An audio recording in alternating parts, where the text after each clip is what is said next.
Hello guys, இன்னைக்கு நம்ம பார்க்க போகிறது டீலிங் வித் மிக்கேடோனோ sister is a breeze episode 11 தான். ஸோ வீடியோக்குள்ளே போகிறதுக்கு முன்னாடி மறக்காமல் எல்லாருமே ஒரே ஒரு லைக்கை ஒண்டி போட்டுருங்க. அதே மாதிரி இது வரைக்கும் நம்ம சேனலுக்கு சப்ஸ்கிரைப் பண்ணலையா, சப்ஸ்கிரைப் பண்ணி பெல் ஐக்கன் அழுத்தி வச்சுக்கோங்க. ஏன்னா அப்போ தான் ஒரு எபிசோடும் உங்களை தேடி வரும். சரி வாங்க, நம்ம டைம் மிஸ் பண்ணாமல் எப்பிக்குள்ளே போகலாம். எப்பிக்கோட ஆரம்பத்திலேயே அந்த இடத்துல மீவா தோத்து போயிடறா. அங்கே ஹீரோ வரும்போதே பேக்ரவுண்டில் நமக்கு சொல்கிறாங்க, ஷோகி மேட்ச்சில் டைட்டில் ஹோல்டராக இருக்கிற மீவா நம்ம சாக்குரா கிட்ட 2 ரோவா தோத்துட்டா. அதனால மீவா ரொம்ப கஷ்டப்படுறா. நம்ம ஹீரோவால சுத்தமா யோசிச்சு பார்க்க முடியல. ஏன்னா கசுகி நீக்கோ இவங்க 2 பேருமே சொல்லியிருப்பாங்க அது ஒரு பெஸ்ட் ஆஃப் 5 மேட்ச், கண்டிப்பா மீவால தோக்க வாய்ப்பே இல்ல. ஆனா அந்த மாதிரி மேட்ச்லயும் அவ தோத்து போயிட்டா. திடீர்னு சாக்குராவோட வாய்ஸ் கேக்குது, என்ன ஆச்சு? இந்த மாதிரி மீவாவை தான் நீ தேறியோ, அவளதான் நீ தேறனா? அவ எப்பயும் இங்க இருந்து போயிட்டா. ஹேய், உன்னோட பேரு யூ தானே? அந்த லூசரை பிக்கப் பண்ண நீ வந்திருக்கியோ, அவளதான் நீ தேட வந்திருக்கனா? அவ கண்டிப்பா இப்போதைக்கு வீட்டுக்கு போயிருப்பா. அவளோட மூவ்ஸ் ஸ்டார்டிங்ல அந்த அளவுக்கு சரியா இல்ல. எனக்கு தெரிஞ்ச வரைக்கும் அவ அந்த அளவுக்கு ரிசர்ச் எதுவும் பண்ணலன்னு நினைக்கிறேன். பேட்டலோட எண்டுக்கு தான் நல்லா ஃபோக்கஸா இருந்தா நினைக்கிறேன். ஸ்டார்டிங்ல அவளோட மூலாம் அந்த அளவுக்கு சரியாவே இல்ல. அத ஒரு வாய்ப்பா வச்சு ஒரேடியா 2 முறை நான் அவளை முடிச்சிட்டேன். இப்போதைக்கு ஓடி போய் வீட்டுல அழுதுன்னு இருப்பான்னு நினைக்கிறேன். என்ன மன்னிச்சிருங்க, நான் தோத்து போயிட்டேன்னு. அதனால அவளுக்காக நீ போறது ஒரு நல்ல விஷயமா இருக்கும்னு நினைக்கிறேன். இதையும் நம்ம ஹீரோ வந்து அங்க புரிஞ்சிக்காம வேற மாதிரி யோசிக்கிறான். ரொம்ப நன்றி, இந்த மாதிரி எனக்காக நீங்க எவ்வளவு விஷயத்த சொன்னதுக்கு. அவ இன்னமும் நல்லா பிராக்டிஸ் பண்ணா கண்டிப்பா இதுக்கு மேலேயும் நல்லா பண்ண முடியும். அதுதானே சொல்ல வரீங்க? நான் அவளுக்கு போய் இதை சொல்லணும்? அட இரு, நான் ஒன்னும் அதை வந்து சொல்ல வரல. இல்ல, எனக்கு நல்லாவே புரியுது. நம்ம மீவா இப்போ வந்து இங்க இருந்து போயிட்டா. அப்படி இருக்கும் போதும் நீங்க வெயிட் பண்ணிருக்கீங்க, அதுலயே எனக்கு தெரியுது. அதாவது நான் கண்டிப்பா வருவேன், என்கிட்ட இந்த விஷயத்த சொல்லணும்னு. அங்க இதனால அவ இன்னமும் தான் பிளஷ் ஆகுறா. இதனால யூ போகும்போதே சொல்றான், நம்ம திரும்பவும் என்னைக்காச்சும் மீட் பண்ணலாம். ஆனா ஒரு விஷயத்த நல்லா ஞாபகம் வச்சுக்கோ, இது ஒன்னும் மீவாக்கான எண்ட் இல்ல. எனக்கு நல்லாவே தெரியும் மீவாவால இதுக்கு மேலேயே பண்ண முடியும்னு. அத நீ வந்து சொல்லாத. ஒரு சப்போர்ட்டரு உன்னால பெருசா என்ன பண்ண முடியும்? இதுக்கப்புறம் நம்ம ஹீரோ வீட்டுக்கு வரான். அங்க எல்லாருமே ஒரு மாதிரி தான் இருக்காங்க. ஆமா, என்ன ஆச்சு? நம்ம மீவா இன்னமும் வீட்டுக்கு வரலையா என்ன? வீட்டுக்கு வந்தா, ஆனா அடுத்த செகண்டே வீட்டை விட்டு அவ போயிட்டா. அது வீட்டை விட்டு ஓடி போயிட்டாளா? மீவா இன்னும் அந்த அளவுக்கு டிப்ரெஸ்டா இருக்காளா அந்த 2 மேட்ச்ல தோத்து போனனால? இல்ல, நீ நினைக்கிற மாதிரி ஒன்னும் மீவா அந்த அளவுக்கு வீக் இல்ல. அவ ரொம்ப ஸ்ட்ராங் தான். ஸ்டார்டிங்ல நாங்களும் ஏகப்பட்ட விஷயத்த சொன்னோம். மீவா, நீ இதுக்கெல்லாம் உன்னோட மனசை தளர விடாத. ஏன்னா நீ ஜெயிக்க வேண்டியது அங்க ஏதோ தோத்து போயிட்ட. ஆனா ஃபெயிலியர் வின்னரா இருக்கணும்னா அது வந்து அவளைக்கும் பெரிய விஷயம் இல்ல. அதனால அதை வந்து நீ அவளைக்கும் கண்டுக்காத அப்படின்னு கசுக்கி அங்க சொல்றான். ஆனா அவ முறைக்க சொல்றான், இல்ல உங்களுக்கு வந்து தெரியாது, நான் ஒன்னும் உங்களை மாதிரி இல்ல. அதனால 2 பேருமே வாய மூடுங்க இப்படின்னு ரொம்ப கோவமா சொல்லிட்டு போனா. நம்ம மீவா இந்த அளவுக்கு அவ கோவமா இருந்து நான் பார்த்ததே இல்ல. அவ கோவமா இருந்தாலும் அவ கம்மன் தான் இருப்பா. ஆனா இந்த டைம்ல தான் அவ ரொம்ப கோவத்துல இருந்தா. அப்பதான் எங்களுக்கு புரிஞ்சது டைட்டில் மேட்ச இந்த அளவுக்கு அவ சீரியஸ் எடுத்துக்கிறான்னு. இது கேட்கிற யூவும் அப்படியே ஓடி போறான். ஆமா யூ, எங்க போற? வேற இங்க நம்ம மீவாவை தேடணும் தான். ஏன்னா என்னால அப்படியே அவளை விட முடியாது. நாங்களும் உங்க கால்லாம் பண்ணோம். இருந்தாலும் மீவா எடுக்கிற மாதிரியே இல்ல. நீங்க 2 பேருமே இங்கே இருங்க, நானும் சீக்கிரமா வர பாக்குறேன். அவ வீட்டுக்கு வந்தா சொல்லுங்க. இதுக்கப்புறம் ஆளு பயந்து போய் அங்க தேட ஆரம்பிக்கிறான், மீவா எங்க இருக்காளோ அப்படின்னு. அங்க ஒரு எத்துக்கு வந்து பார்த்தா மீவா ஒரு பூனைக்குட்டியா அப்படியே கொஞ்சின்னு இருக்கா. என்னவோ ஏதோ நான் பயந்து வரான். அங்க மீவாவும் கேக்குறான், அட யூ நீயா? நான் என்னவோ ஏதோ பயந்துட்டேன். ஆமா, நீ வந்து நான் எப்படி இருக்கேன் அப்படின்னு யோசிச்ச. இதுவா ரோட்ல நனைஞ்சு நிற்பேன் அப்படின்னு யோசிச்சேன். அட அந்த அளவுக்குலாம் நீ ஒன்னும் யோசிக்கலாம் வேணாம். மீவா, இந்த இடத்துக்கு வரதுன்னா உங்களுக்கு ரொம்பவும் பிடிக்குமா? இங்கதான் அடிக்கடி வருவீங்களா என்ன? பெட்டை என்னால ஆபீஸா வளர்க்க முடியாது. ஏன்னா வீடு ரொம்ப நாஸ்தியா இருக்கும். அதனாலேயே பெட்டை வளர்க்க முடியாது. அது பத்தாதுன்னு கசுக்கிக்கு வேற இந்த மாதிரி அலர்ஜி எல்லாம் இருக்கு. அதனால இது பிரச்சனையா தான் இருக்கும். ஆனா மீவா, நீங்க எதை நினைச்சோ கவலைப்பட வேணாம். ஃபர்ஸ்ட் 2 ரவுண்டு தோத்து நீங்க தோத்து போனா என்ன, கண்டிப்பா உங்களால உங்களோட டைட்டிலை ரீகெயின் பண்ண முடியும். எனக்கு தெரியும் உங்களால பண்ண முடியும்னு. அங்க இது கேட்கிறவ அப்படியே பூனையை மோந்து பாத்தீங்கன்னே சொல்றான். உண்மையை சொன்னா இந்த மாதிரி நான் ஒன்னும் மத்த பிளேயர்ஸ் மாதிரிலாம் இல்ல.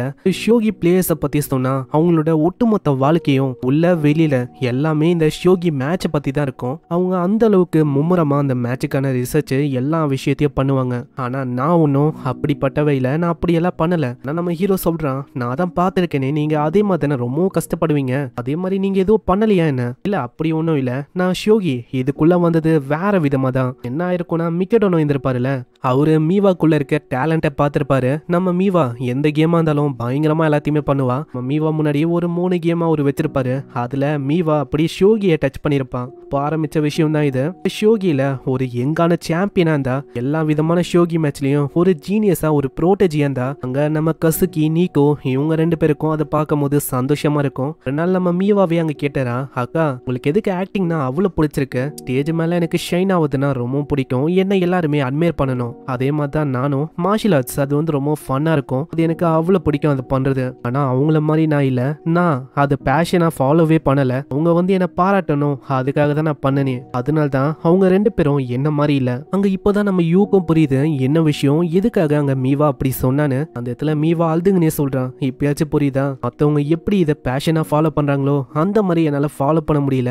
ஏன்னா ஒரு மேட்சை பொறுத்த வரைக்கும் ஆப்போனன்ட் எப்படி ஃபீல் பண்றாங்களோ எல்லா விஷயத்தையும் நம்மளாலையும் அங்க உணர முடியும். அந்த மாதிரி ட்ரூவா என்னால அச்சீவ் பண்ண முடியுமா அது வந்து தெரியல அப்படின்னு அவ ரொம்ப கஷ்டப்பட்டு அழுகுறான். அந்த இடத்துல மீவாக்கு நம்ம யூதா துணையா இருக்கான். நீ அதுக்கெல்லாம் கவலைப்படாத, என்ன சொல்ற எனக்கு வந்து தெரியல, அதனால இதுக்கு மேலேயும் வீட்டுக்கு போக முடியுமா இல்ல இல்லையான்னு. நீ கவலையே படாத, அவளைக்கும் டைம் ஒன்றும் ஆகல, அதனால டைம் இருக்கு, நம்ம இப்பயெல்லாம் ஒன்றும் வீட்டுக்கு போக வேணா, நான் வீட்டுக்கும் உன்னை போக விட மாட்டேன். கேட்குற அவளுக்கு வெக்கமா இருக்கு. சீன்ல இவங்க அப்படியே வேற ஒரு இடத்துக்கு போக ஆரம்பிக்கிறாங்க. அந்த இடம் முழுக்க ஒரே வித்தியாசமா இருக்கு. ஒரு இடத்துல கொஞ்சறாங்க, இன்னொரு இடத்துல கப்பிள்ஸா போறாங்க. இந்த மாதிரி இடமா வருமா? நம்ம மீவாக்கு அங்க ஒண்ணுமே புரியல. இவன் வேற அங்க சொன்னா நான் உன்னை அப்படியே ஒன்னும் போக விட மாட்டேன், அதுக்கு என்ன மீனிங்கா இருக்கும்? இவா யோசிச்சது ஏதோ ஆனா நடக்குது ஏதோ. ஏன்னா அங்க சூப்பர் மார்க்கெட்ல போயிட்டு நிறையவே பொருள் இருக்கும். பாரு மீவா எவ்வளவு பொருள் இருக்குல்ல, அட இதுக்காக தான் இங்க வர சொன்னியா, வீட்டுக்காக ஷாப்பிங் பண்ணும், அதை வந்து நீ இப்ப பண்ற அதானே? இல்ல அப்படி இல்ல, நீ வந்து வீட்டை விட்டு வந்தவனே அவங்க 2 பேரும் அவங்களதான் தப்பா ஏத்துக்கினாங்க, அதனால நம்ம தான் அவங்களுக்கு ட்ரீட் வைக்கிற மாதிரி ஏதாச்சும் சர்ப்ரைசிங்கா பண்ணோம். இதுக்காக கசுக்கிக்கும் நம்ம நீக்கோக்கும் என்ன பிடிக்கும் அப்படின்னு உனக்கு தெரியுமா? சுக்கி ஒரு அடல்ட், அது போக அவளுக்கு காஃபி அந்த மாதிரி விஷயம்லாம் பிடிக்கும், அதனால பிட்டரா இருக்கிற மாதிரி பொருள் அவ சொல்றான். நம்ம நீக்கோக்கு கியூட்டா இருக்கிற கப் கேக்கு இந்த மாதிரி விஷயத்த கொடுத்தா கண்டிப்பா அவளுக்கும் பிடிக்கும், அதனால அதை அவங்க பண்ணலான்னு வேற ஒரு இடத்துக்கு வராங்க. அது ஒரு ஸ்கூலுக்கான குக்கிங் ஏரியா தான். நம்ம டைம்லயும் நம்மள அவங்க போக விடுறாங்க. நீ உண்மையிலேயே ராயல் தாப்பா, ஆனா நான் இப்பவும் யோசிக்கிறேன் எல்லாத்துலயுமே நீ ஃபெயிலியரா இருக்க. குக்கிங்ல வந்து எப்படி உனக்கு இந்த அளவுக்கு டேலண்ட் இருக்கு? டேலண்ட்னு சொல்ல முடியாது, நிறைய வாட்டி நான் தோத்து போயிருக்கேன்,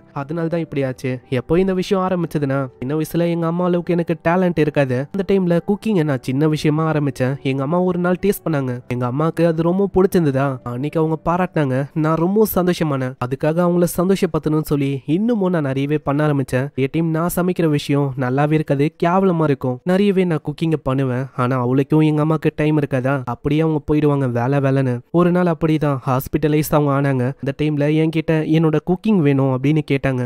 அதுக்காக அதுக்கான ரெசிபி ஏகப்பட்ட விஷயத்தெல்லாம் வாங்கி கடுமையா நான் உழைக்க ஆரம்பிச்சேன். சில டைம் கோளாரா போகும், இருந்தாலும் நான் எப்படியோ உழைச்சு கொடுத்தேன்னா இந்த விஷயம் அவங்களுக்கு ரொம்ப பிடிச்சிருந்தது. அவங்க என்ன பாராட்டணும்னு சொல்லி ஏகப்பட்ட விஷயத்த நான் பண்ண ஆரம்பிச்சேன். அப்படிதான் இந்த விஷயம் வந்து ஆரம்பிச்சது.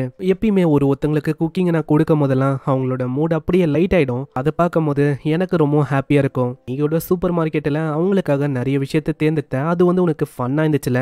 அந்த மாதிரி டைம்ல அவங்க இந்த விஷயத்த பார்த்து என்ன யோசிப்பாங்க அதெல்லாம் நீ யோசிச்ச அதானே?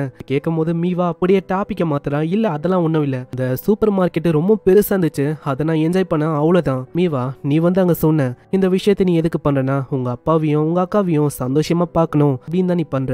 இந்த விஷயத்துல எந்த விதமான தப்பும் இல்ல. இதை கேட்கும் போது நம்ம மீவா இன்னும் வந்து அங்க வெக்கப்படுறா. அந்த இடத்துல நம்ம ஹீரோ சொன்னதும் அப்படியே கரெக்டா தான் அங்க தோணும். அந்த இடத்துல யூவும் சொல்றான் அந்த ஸ்வீட் வந்து உண்மையிலேயே அற்புதமா வந்திருக்கு. அந்த இடத்துல இன்னமும் மீவாக்கு தெரியல எதுக்காக நம்ம யூவை பத்தி சடனா அங்க யோசிக்கணும்னு. அங்க நம்ம ஹீரோ அப்படியே தூங்கிட்டான். என்ன இவன் ஒரு குழந்தை மாதிரி திரும்பவும் தூங்கிட்டானா? இந்த சைடு நம்ம யூவை பத்தி அவ யோசிக்கிறான். யூ உண்மையிலேயே அமேசிங், நான் எவ்வளவு விஷயத்த எனக்காகவும் மத்தவங்களுக்காகவும் பண்றான். அந்த இடத்துல தொடலான்னு போறான், ஆனா அதுக்கு பதிலா நம்ம யூ மாதிரியே ஒரு குட்டி மினியேச்சரா அவ கிரியேட் பண்றா. அதை அப்படியே அவ கிஸ் பண்ணிக்கிறான். சீன்ல இவங்க ரொம்ப லேட்டா வருவாங்களா, அந்த இடத்துல பயங்கரமா அவங்க கத்துறாங்க. அந்த இடத்துல மீவா தான் தடுக்கிறா. அவன் மேல எந்த விதமான தப்பும் இல்ல, கத்தாதீங்க, நாங்க 2 பேரும் உங்களுக்காக இந்த விஷயத்த செஞ்சோம், கண்டிப்பா இந்த விஷயம் உங்களுக்கு பிடிக்கும். அதை அவங்க டேஸ்ட் பண்ணி பாக்குறாங்க. அங்கேயும் அவங்க சண்டை போட்டுக்கிறாங்க. பாத்தியா டெக்கரேஷன்லாம் சும்மா எந்ததான் பக்காவா இருக்கு, டெக்கரேஷனை விட இதுல கேலரி ஃபிளேவர் எல்லாமே பக்காவா பேலன்ஸ்டா வச்சிருக்காங்க. போதும் 2 பேருமே நிறுத்துறீங்களா, இந்த இடத்தையும் வாசோனா நீங்க மாத்திங்கன்னே இருக்கீங்க. அந்த இடத்துல மீவாவும் இதுக்கு முன்னாடி ஒரு விஷயத்த கிரியேட் பண்ணல, அதை அங்க கிஃப்டா தரா. ஹே யூ, நான் உனக்காக இதை வந்து கிரியேட் பண்ண. அதை அவங்க நல்லா ஊத்து பாக்குறாங்க. அங்க ஹேர் ஆண்ட ஒண்டி லைட்டா அங்க கலைஞ்ச மாதிரி ஃபீல் ஆகும். என்ன இது மீவா ஏதோ கலைஞ்ச மாதிரி இருக்கு, பார்க்கும் போது அவளுக்கு ஞாபகம் வருது அந்த இடத்துல அவ கிஸ் பண்ணிருப்பால, அதனால தான் அப்படியா இருக்கும். அதெல்லாம் ஒண்ணும் இல்ல, அதை பத்தி நீங்க ஏன் பேசுறீங்க, இது ஒரு சாப்பிடுற பொருள், சோ வாயை முட்டு கமன் சாப்பிடுங்க. அம்மா மீவா என்ன ஆச்சு, அதை பத்தி பேசும்போது எதுக்கு நீ கோவமாவுற, அதெல்லாம் ஒன்றும் இல்லை இப்படின்னு இவ சொல்ல எங்கேயே இந்த எபிசோட முடியுது. இந்த எபிசோட் கண்டிப்பா பிடிச்சிருக்கும்னு நினைக்கிறேன். பிடிச்சிருந்தா ஒரே ஒரு லைக் ஒண்டி போட்டுருங்க. ஏன்னா தொடர்ந்து நிறைய லைக்ஸை போட்டாதான் இன்னமும் நிறைய பேருக்கு ரெக்கமெண்ட் ஆகும். அவங்கள நெக்ஸ்ட் எபிசோட்ல சந்திக்கிறேன். தேங்க்யூ ஃபார் வாட்சிங். சைனரா.